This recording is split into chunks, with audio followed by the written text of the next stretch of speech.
WLFR 91.7 Soul Revival. We in the building. Special guests. Yeah. Huh? Who we got in the building? Who we got? Station name. So my name is Amirah Kane-Waheed. I'm from Camden, New Jersey. All right. Yes. And my man to your left. Oh man, Mr. Smell Like Money, Street Cash. There it is. All right, this is how we gonna start this one off. All right, I'm gonna start with Amirah first. Okay. All right. Now, for the listeners, just state what you do. Oh man. So what I do is, I'm a writer, a freelance writer. Okay. I have my own writing service called Lyrically Stated, and basically I help independent music artists market themselves and establish a brand by creating bios and EPKs. You know, a lot of times in this industry, you really can't get those things unless you've been somewhere, seen some places, met Right. some people. But what I'm doing is allowing those individuals who are just starting to embark on their journey an opportunity to establish their brand through my services. Okay. I'm also the senior writer and editor of Jersey Watch Blog. It is the #1 independent artist blog in South Jersey. So, you know, it's been a blessing to be able to do those things, and I help coordinate a couple events in my area and things like that. So, Now, Jersey Watch, right? yeah, That covers the whole South Jersey. We speaking from Camden, yeah, Lindenwold, what do we got? Sicklerville, all the way down to Atlantic City. Y'all going to Cape May too? yes, sir. All right. That's the whole South Jersey. We represent the whole South. The whole South Jersey. So everybody tap in. You want to plug that real quick? Yes. So our website is www.weonjersey.com. You can follow us on Instagram at weonjersey.com or weonjersey. Got it. Yeah. Got it. Okay. Now, as far as your, how did you get into the media? Like writing, almost, I'm just going to say for the sake, journalism. hmm Okay. How'd you get into that? So I've always had a passion for music. Okay. One of my things that I've always been able to do from a young age was listen to a song, and if somebody quite didn't get what that song meant, expressing my perspective on music and letting them see the message. Okay. So with that, I allowed that to keep me soaring along my journey, and I found media through doing write-ups for artists, listening to their music, sharing my perspective. A friend of mine named David Ramsey, he was like, yo, you really dope at listening to a song and like knowing what it is spot on. And he's like, you should do write-ups. So I'm like, all right. So I started doing that, and I was good at it. Like, you know, the people that I was working with, they were like, yo, you need to be somewhere on a blog. And I had ran into Cuddy through research, just looking around, talking to who's. And I found Cuddy from Cuddy TV. He's actually in California right now. And he said, you know, I got this blog, and you'd be perfect to be on it. He was reading some of my stuff, and I did my first article on A Block Kim Rock from Camden, New Jersey. Okay. Dope artist. And from there, my writings just started taking off. Believe it or not, that trap, that's very heavy, especially when you're talking like, I was talking to Street Cash today, you know what I mean, about like how articles, write-ups, they all work in comparison with that algorithm. So when people throw your name in there, the more stuff you have around you, not just videos and music, but articles, interviews, blog posts, Yeah. all of that like combines together. So you know how like when you throw somebody's name in there, like Kanye, he don't even finish his name, Right. and it's, you know what I'm saying, because he got all that stuff. Yep. You know what I'm saying? So that's important. Yeah, I actually started doing with a blog called Amirah's Conversations. It's a I segment saw that. where I talk to artists about their journey, because I'm really interested in helping other artists reach back and help, you know, work as a collective to grow. So I ran into a dope composer and trumpeter, Arnetta Johnson. Okay. Now she's heavy from Camden, New Jersey. Shout out Camden. Yeah, A lot of hitters out there's a lot of there. hitters. She's naming Well, a lot they of hitters sleeping on out us. Camden. They Yes, sleeping sir. on us, but yeah. So she went on tour with Beyonce and Jay-Z. Was on the Carter's album. Wow. Yeah, so she was doing some heavy stuff. So when I did my first Amirah's Conversations with her, and I put that one name in there, and that thing took off. That's what Yeah. happens, man. I'm telling you. Yeah. And all it has to do is be a hashtag. Yep. Now your songwriting, I'm gonna take it that came with just you being musically inclined, Ooh, as yeah. well as the journalism on top of it. Is it difficult for you to write? Not at all. So my first love was hip hop. Okay. Very expressive. It talks about the rough ends, the highs and lows of being black in America. Okay. So I was able to express my anger or emotions through hip hop. I would write songs as a young girl. I would listen to old songs and find instrumentals on YouTube and just write my own twist to the song. With that, it kind of grew. My first song I ever wrote, I forget what it was called and I forget what it was about, but I did it to I rapped it for my dad. He was like, "Ooh, baby, that's not good. Keep What's the working beat? on it." What's the beat? I gotta know the beat. So I don't think it was a rap song. I believe it was "If I Ain't Got You" by Alicia Keys. Yeah, and I twisted it and made a song about my father. And he was like, "You gotta work on it," but it was beautiful, baby. Yeah. And now that was that's my first different. time singing for him That's too. Yeah. So any particular like genre, ballads, what do you, as far as like songs that you prefer, like the genre of song? So my favorite genre of writing is R&B. Okay. I'm a love talker, so Okay. I'm very emotional and persuasive in my love language. Mhm. So that's the best one. That flows the best. Second would be rap because it's my first love, Yeah. and then third would be gospel and it's funny because I'm Muslim, but gospel helps me to express my love for Allah God. So, Didn't that see like light bulb went off like because that's different. yeah, You get what I'm saying? yeah. In your events. Now I know you don't do much of them, Yeah. but that's part of Yes. multitasking and getting where you gotta go. Yeah. How is that for you? So, shout out to Marcus Miller from Philadelphia. He's my guy. So I came across him because I wanted to have an event where we shed light on producers. And I felt like, hey, like we don't know the names of these guys other than when we hear someone's songs. We don't know their faces. Let's have something for them to promote what they do. So we came up with the Producers Cafe. Marcus, he had this idea. He was like, look, we on the same page, let's get together, let's collab. He had already established this idea years ago. I already knew the people who I felt like needed to be, have a light shined on, so it blended. Yeah. The best partner in the world for Yeah. that project. So Producers Cafe, we did that this summer, and it basically was like a marketplace for producers where artists could come Yeah. and they could buy their beats right off of them. We had a beat battle. Yeah. We had a collab corner with Lester London. He brought a mobile studio in the Yeah. building, and we just had so many artists, dope producers come Yeah. together, songwriters, singers, rappers, collabing. We had a saxophonist, Munir the sax man. We had a whole bunch of people in the building just collabing, Yeah. and we made this really, really dope sample. I was there for the last one, Yeah. and I saw part of that process. At first, I didn't understand what was going on because it was a lot of moving parts. Yeah. You know what I'm saying? And then once it's being created, you get that. Oh, okay, all right. Like now you intrigued. I can't wait for Lester again because I want to Yeah. ask him about that one. Yeah. But we shine the light on my man real quick. My partner. This my boy. We go back like man. Yeah. I can't even tell you what 20 something plus. High school. How about that? High school, man. My man Street Cash is in the building, man. So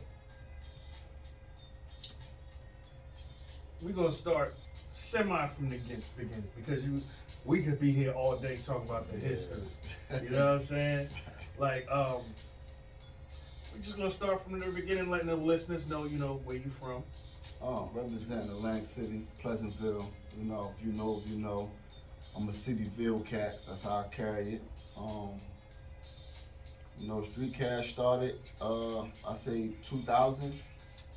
Before Street Cash, it was Hot Dough. Yeah. You know what I'm saying? So, yeah, the beginning beginning was the best for me. The beginning journeys, Yeah. you know. All right. How did you what made you say, I'm going to start spitting?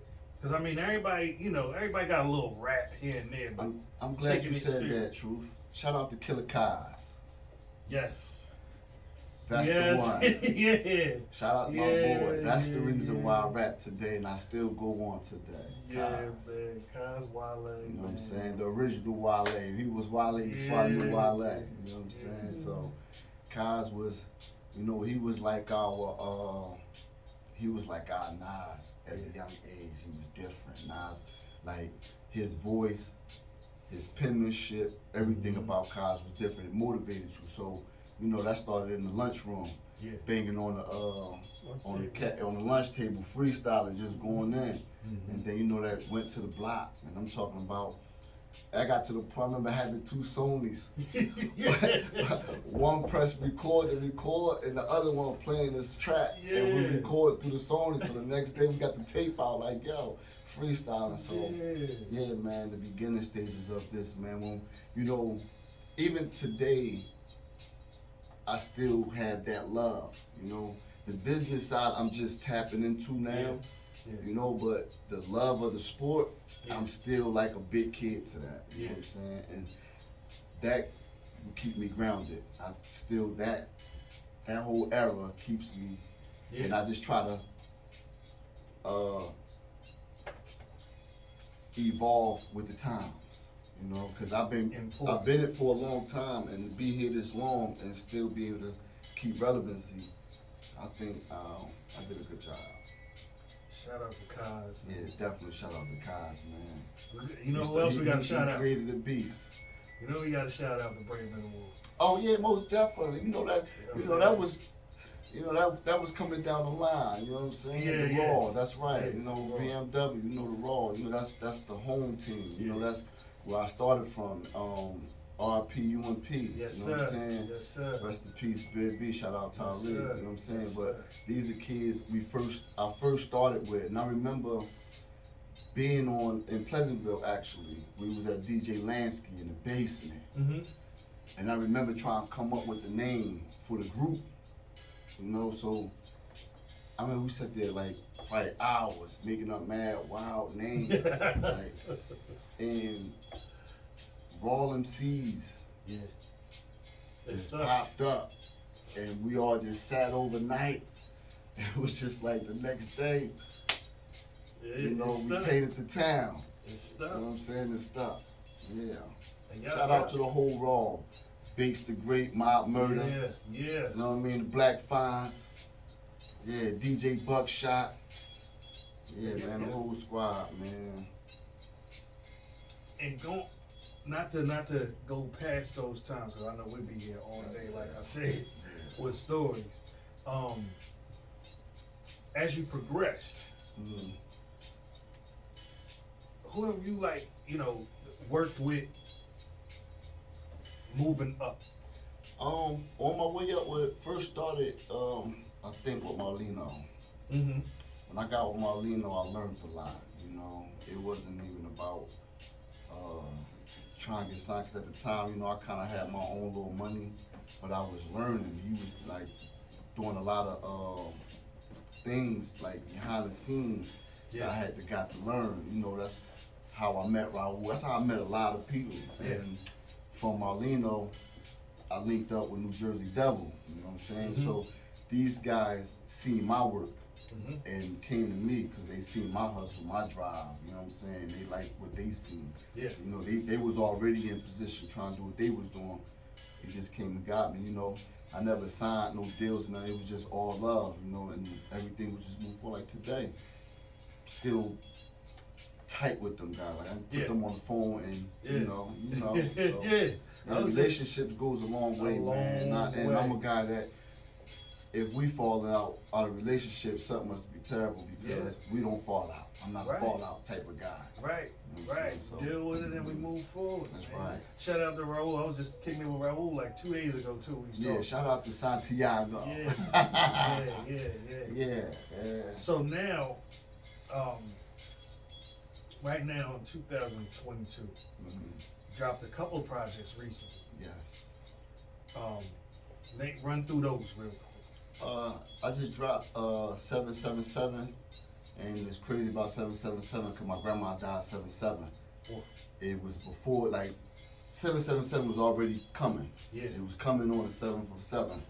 And my grandma passed the day it was coming out. I didn't even promote probably like a week because you probably still today I kind of like strayed away from the album even though it's tight, but it was just 7-7 is like, it's a touchy situation for me. Yeah. And then this new project I just put out with Platinum P, shout out Platinum VBS, Illness. That joint You know what I mean? We got 20 joints, man. We did it in 17 days. Whew.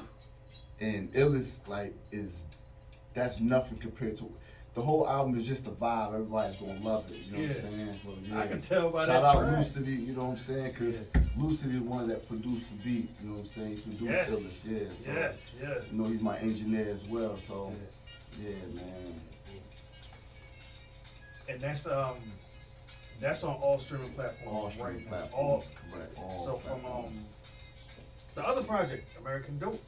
Oh, man, I forgot about it. See that? You just drop My it. favorite one. So my heart. You just man. drop First of all, how it. you go with the title American Dope? What's the You know, inspiration for that? the title for American Dope came from the actual series, Okay. American Dope. I felt like I needed a story about me. Yeah.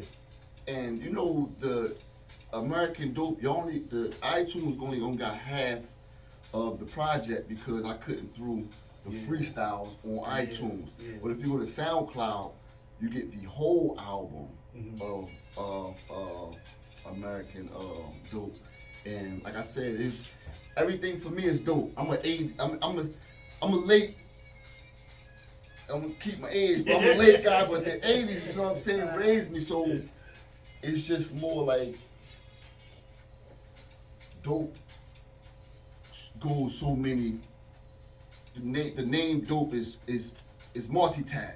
Yeah. And I keep that alive like I'm a dope MC. Everything's just dope. Yeah. And I try to base everything around that. Like, you know, I try to mimic the streets with this rap style. You know what I'm saying? So that's where Street Cash, and I try to keep all that. But that's why I give a dark side to it too, because, you know, we glorify the streets too much. You know what I'm saying? Yeah. So I'm trying to find a way to like change that perspective, because the streets ain't for everybody. It's You know not. what I'm saying? But everybody likes to go jump in them. It's You know what not. I'm saying? So I'm just trying to find a way to change the perspective of how we look at the streets. You know what I'm saying? Because our kids, like I look at our kids now, 12, 13, They want to be out there. running around with things like my guy.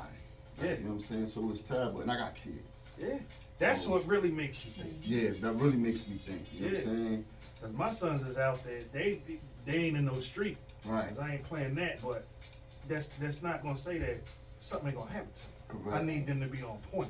Correct. You know what I'm saying? Right. Don't never let your guard down. We just seen what happened to guy rest his soul, PNB Rock. Right. Yeah. You letting your guard down. Yeah. Yeah, and it's sad. You It know, is. because like I tell people, man, rock and roll, like those artists is not going through that. You know what I'm saying? Like we the only genre that's going through that. Like that envy, like, yo, I might have bumped you wrong in the club and now I gotta beat, or like anything stupid. Like Yeah. me personally, I like the music, but keep it wax. Yeah. Nothing wrong with that. Yo, keeping it music, nobody dies. Yeah. Nobody gets hurt. Nobody goes to jail. Just keep it music. Everybody makes money. Because we already know the world revolves around drama. Yeah. So we can smarten up, say, hey, we know drama sells, but let's keep the peace. This is WWF. WWE, keep it like that. I mean, everybody want to be too real. Yeah. You know what I'm saying? Being what's too real? Yeah. What's real is getting out. Exactly. That's what's real. You know what I'm staying saying? in. Not staying in or dragging. Because you're supposed to be helping people get out. Mhm. You know what I'm saying? But, you know, today's music is dragging us in deeper. Like I watch babies rap these new songs. I don't think now they comprehend what they rap, but when they do comprehend what they rap, they already have these lines plugged in their head. Mm-hmm. So when they come out here, they act off this. You know what I'm saying? So I don't know, man. We just gotta change the narrative on each other because I think it's whack. That's all. That's all we gotta do, Yeah, because it's we whack. control it anyway. There was too much money for. That's like being in the streets. There's too much money to be going against each other. Let's find a way to make money all together. You know what I'm saying? Like we need our own labels. Like I shouldn't have to go to Jeff Jam. I should be able to go to. Right. The thing is, Def Jam started out the vision that you're talking about. That's what Def Jam started as. As, an correct. indie company. And I'm gonna be quite frank with you. In this era right now, Mm-hmm. every artist got all the means, Oh, Yes. all the means. Yes. oh. You have no excuses now. Right in That's your right. pocket. The narrative you create is on you. Yeah. And I'm gonna be quite honest with you. Too many of y'all are putting out the same image every time. It's a repeat of the same story, told by different people, but they're not telling it in a different way. Yeah. They're telling a one-sided version without the consequences. Mhm. So that's the blame that has gone to artists because, to be honest, what you put out there sits in your subconscious. Yes. That's right. Okay? So I'm gonna say it like that. Whatever responsibility you feel is actually on you and your peers. That's right. Y'all, it's on y'all. That's But right. Abel, can I touch on this topic, or we We gotta can, run? but we gotta hit the commercial. I'm sorry, I got this. WLFR is non-commercial radio. We don't play commercials, but we do public service announcements. That's right. So we're gonna knock those out, and we're gonna come back on this real serious. Yeah, discussion. because